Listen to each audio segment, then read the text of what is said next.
Hello, Thayne here from Mulcahy & Co Financial Planning, providing you with an economic and investment update, which I assume everyone's looking for, as it seems to be very topical at this point in time. No doubt this week has been busy in the share market, with Monday or Tuesday after the public holiday opening up 3.5% lower. So any day where you have a market movement by sort of greater than 1% is seen as significant, and it's all based on the back of that interest rates are increasing by central banks around the world faster and higher than initially expected. So the Reserve Bank increased interest rates to 0.75% when the market was only factoring in 0.5%. So with interest rates increasing, it obviously means that people will have more to repay on mortgages, etc. So then there's going to be less money in the economy, which means then for some businesses, they'll be making less revenue as a result.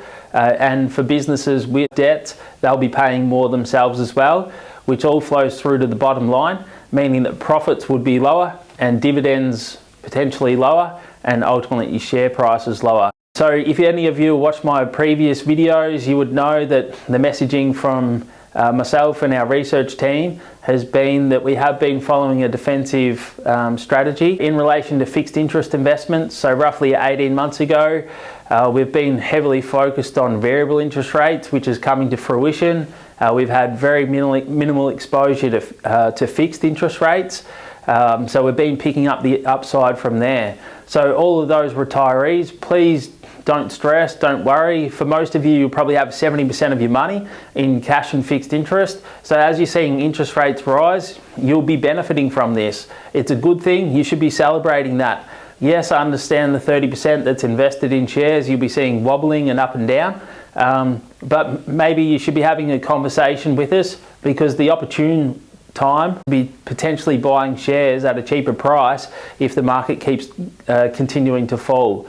So look, some of these companies, they're not going in there anywhere. They're part of our economic fabric. And just try and remember too that portfolio management, investing, is very much mathematics. It's all probability. So in some respects, come back to the fact to think, do you think that all of these companies, if you're maintaining a diversified portfolio, are going to become bankrupt, liquidated all at once? No, the risk of that happening is very minute. And that's where, if you can try and think through some of these things, talk to your advisor. That's what we're here for through times like this. I've also noticed a few comments on social media where people are also unsure of what they should be doing at this point in time. If you know of any family and friends that would find this information beneficial or would benefit from an appointment with one of our advisors, please feel free to share this with them. At the end of December, we reduced our allocations to equities by about 10% for all of our portfolios. In hindsight, which was a good thing. So that money is sitting in cash, waiting and ready to be invested. The whole art of investing is to buy low, sell high. Some of you who aren't currently invested in share markets and want to potentially use this as an opportune time to get in, we have come across an interesting product which would allow investors to borrow at least $20,000. The interest rate's 4%, which is principal and interest repayments, which is for the purpose of buying shares. I suppose as investment markets fall, it would be ideal that, for people, rather than trying to save up, 20 grand, they could essentially borrow a lump sum at a 4% interest rate, invest the markets at an opportune time when investment markets are lower, and then repay that money back, assuming that your cash flow's strong. So once again, talk to your advisor, work out if it's something that's suitable for you. The interest would be tax deductible, so you have a benefit there from a tax point of view, which our accounting team would be able to work out with you. So from an investment focus, I know that once again, it is nerve-wracking, don't get me wrong, but in some respects, share markets are just pulling back because we have lived in unprecedented times over the last 2 years where interest rates have been very low. From our research team, they were telling us, 2 years, 18 months ago, that this type of thing was going to happen at some point in time. So as your advisors, we have, and investment and money managers, we have been prepared for this. We have been organising it. We've got our next investment committee meeting happening on the 30th of June. Our last one was in March.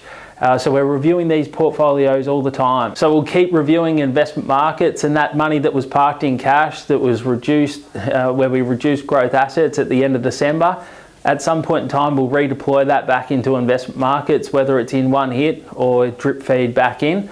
Ideally, it'd probably be drip fed back in. So once again, any questions, please reach out to your advisor, call the office and make a time to catch up. Other than that, we are obviously approaching the end of the financial year. So for those of you thinking of making super contributions, it would be a good idea to do it for twofold. I have obviously just spoken a lot about investment markets. Investment markets have been falling. So Aussie share market's roughly about 12% lower than 1st of Jan this year.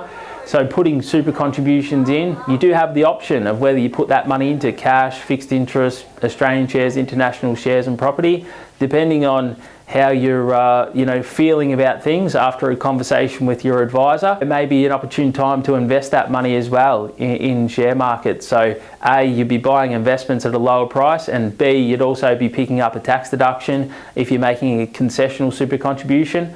Other super contributions that can be made are the government co-contribution, where if you put in $1,000, depending on your income, you can pick up to $500 from the government. There's also a spouse contribution, where for the lower income earning spouse, if they're earning below $40,000 and a working spouse puts in $3,000 to their super fund, the working spouse will pick up a $540 tax offset.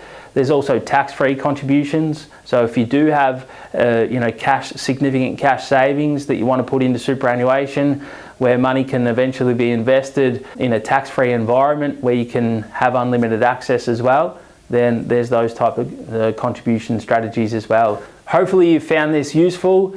Once again, if you'd like to talk about this and how it all applies to your specific situation, please feel free to call the office or visit our website at mulcahy.com.au.